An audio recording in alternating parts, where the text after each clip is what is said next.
معزز و مکرم ناظرین کرام، السلام علیکم ورحمۃ اللہ وبرکاتہ۔ میں آج بیت اللہ یعنی کعبہ شریف اور بیت المعمور جسے فرشتوں کی مسجد بھی کہا جاتا ہے، اس کے متعلق مختصر معلومات لے کر حاضر ہوا ہوں۔ امید ہے کہ اسے آپ سنیں گے اور اپنی معلومات میں اضافہ کریں گے۔ سب سے پہلے یہ کہ بیت اللہ یعنی کعبہ شریف کو کعبہ کہا کیوں جاتا ہے، اس کی کیا وجہ ہے؟ اس کی وجہ کے متعلق لکھا ہے کہ کعب کا معنی ہوتا ہے اٹھا ہوا۔ کعبہ شریف چونکہ سطح سمندر سے اونچا ہے، اٹھا ہوا ہے، اس بنیاد پر اسے کعبہ کہتے ہیں۔ ایک اور وجہ یہ بھی ہے کہ جس کی سب سطحیں برابر ہو، ساری طرف سے برابر ہو، یعنی اس کی چوڑائی، لمبائی، بلندی جس وقت کعبہ ابتداً بنایا گیا تھا اس وقت سبھی چیزیں برابر تھی، اس وجہ سے بھی اسے کعبہ کہا جاتا ہے۔ کعبہ شریف کی تعمیر کے سلسلے میں ایک قول کے مطابق لکھا ہے کہ 10 مرتبہ ہوئی ہے، جبکہ ایک دوسرے قول کے مطابق لکھا ہے 9 مرتبہ اس کی تعمیر ہوئی ہے، یعنی اسے 9 مرتبہ یا 10 مرتبہ بنایا گیا ہے۔ پہلی تعمیر ملائکہ نے اللہ کے حکم سے کی، اس کے بعد دوسری مرتبہ حضرت آدم علیہ السلام نے فرمائی، تیسری مرتبہ حضرت آدم علیہ السلام کی اولاد میں سے حضرت شیث علیہ السلام نے فرمائی، چوتھی بار حضرت ابراہیم علیہ السلام نے، پانچویں مرتبہ قوم عمالقہ نے، چھٹی بار قبیلہ جرہم نے، ساتویں مرتبہ حضور اکرم صلی اللہ علیہ وآلہ وسلم کے پردادا قصی بن کلاب نے، آٹھویں بار قبیلہ قریش نے کی ہے، نویں مرتبہ حضرت عبداللہ بن زبیر رضی اللہ تعالی عنہما نے کی ہے، اور پھر 10ویں مرتبہ حجاج بن یوسف نے کعبہ کی تعمیر کی ہے۔ یہ 10 مرتبہ تعمیر کا قول بھی ملتا ہے اور 9 مرتبہ تعمیر کا قول بھی ملتا ہے۔ حضرات محترم، آپ دیکھیں کہ پہلی مرتبہ اللہ رب العزت نے فرشتوں کے ذریعے سے کعبہ شریف کی تعمیر ٹھیک بیت المعمور کے نیچے فرمائی، اور لکھا ہے کہ فرشتوں نے جب اس کی تعمیر کی تو اس وقت 5 پہاڑوں سے پتھر لے کر اس کی تعمیر کی۔ وہ 5 پہاڑ جن کا ذکر ملتا ہے کوہ لبنان، کوہ طور، کوہ جودی، کوہ حرا اور کوہ زیتا۔ فرشتوں نے جب تعمیر کی تو وہ عرصہ حضرت آدم علیہ السلام کی پیدائش سے 2000 سال پہلے کا عرصہ تھا، یعنی آدم علیہ السلام کے پیدائش سے 2000 سال پہلے کعبہ کی تعمیر فرشتوں نے فرمائی۔ پھر حضرت آدم علیہ السلام کے پیدا ہونے کے بعد آپ کو جب زمین پر اتارا گیا تو اس وقت حضرت آدم علیہ السلام نے بھی 5 پہاڑوں کے پتھروں سے کعبہ شریف کی تعمیر فرمائی، جس کے سلسلے میں لکھا ہے ان 5 پہاڑوں کے نام جو لکھے ہیں وہ یہ ہیں کہ کوہ حرا، کوہ سینا،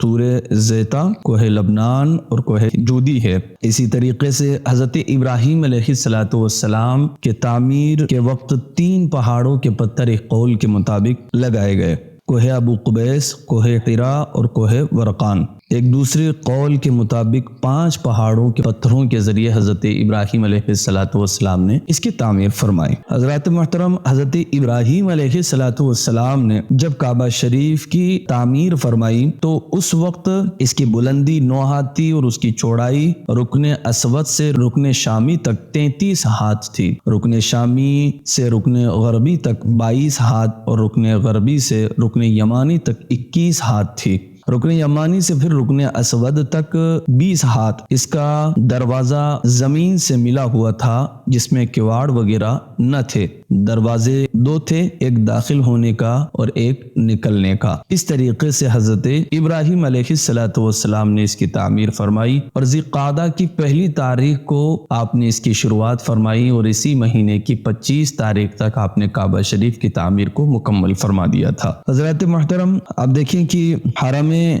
کعبہ کو حرم کیوں کہا جاتا ہے؟ حرم اس وجہ سے اسے کہا جاتا ہے کہ جب آدم علیہ السلام جنت سے زمین کی طرف طرف بھیج دیے گئے تو اس وقت آپ علیہ السلام کو اپنے نفس پر شیطان کا خوف ہوا تو اللہ رب العزت سے پناہ چاہنے لگے، تو حق تعالی نے حضرت آدم علیہ السلام کے لیے فرشتوں کو بھیجا۔ فرشتے حضرت آدم علیہ السلام کے لیے مکہ معظمہ کے چاروں طرف پھیل گئے، تو اس وقت فرشتوں نے جہاں تک گھیرا ڈالا تھا وہ ساری کی ساری زمین، وہ سارا کا سارا مکان اور جگہ وہ حرم مکہ کے نام سے جانا جانے لگا، اور اس کا نام اس وجہ سے حرم رکھ دیا گیا۔ ایک اور وجہ یہ بھی ہے کہ جس وقت حضرت ابراہیم علیہ السلام نے حجر اسود کو بیت اللہ شریف میں نصب کیا تو حجر اسود سے ایک نور یعنی ایک روشنی نمودار ہوئی جس سے بیت اللہ شریف جگمگانے لگا، اس کے اطراف اربع چاروں طرف روشن اور منور ہو گئے، تو جہاں تک وہ روشنی پھیلی تھی وہاں تک حرم بنا دیا گیا ہے۔ اس کی دوسری وجہ یہ بھی ہے، اس طریقے سے اور بھی وجوہات ہے۔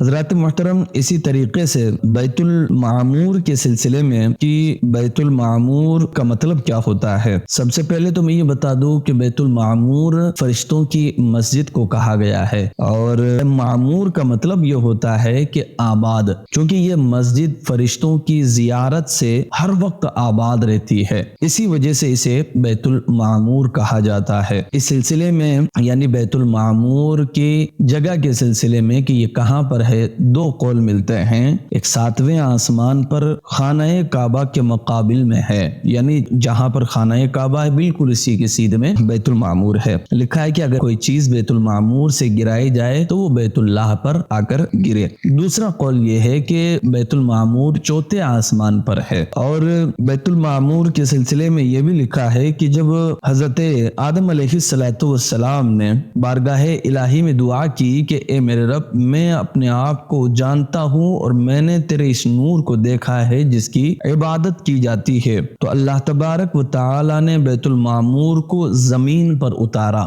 جہاں پر کعبہ شریف آج موجود ہے۔ حضرت آدم علیہ السلام کو پھر حکم ہوا کہ تم اس کا طواف کرو۔ حضرت آدم علیہ السلام نے اس کا طواف کیا، اور اس سے پہلے ان کے دل میں جو غم اور افسوس تھا اسے اللہ تبارک و تعالی نے اس کے ذریعے سے دور فرما دیا، اور اس کے بعد اس بیت المعمور کو حضرت نوح علیہ السلام کے زمانے میں آسمان پر اٹھا لیا گیا، اور وہ آسمان پر ہے۔ بیت المعمور کی زیارت کے لیے روزانہ 70,000 فرشتے اس میں داخل ہوتے ہیں۔ جو فرشتہ ایک مرتبہ بیت المعمور کے اندر داخل ہو جاتا ہے قیامت تک دوبارہ اسے داخل ہونے کا شرف نہیں مل پاتا ہے۔ بیت المعمور میں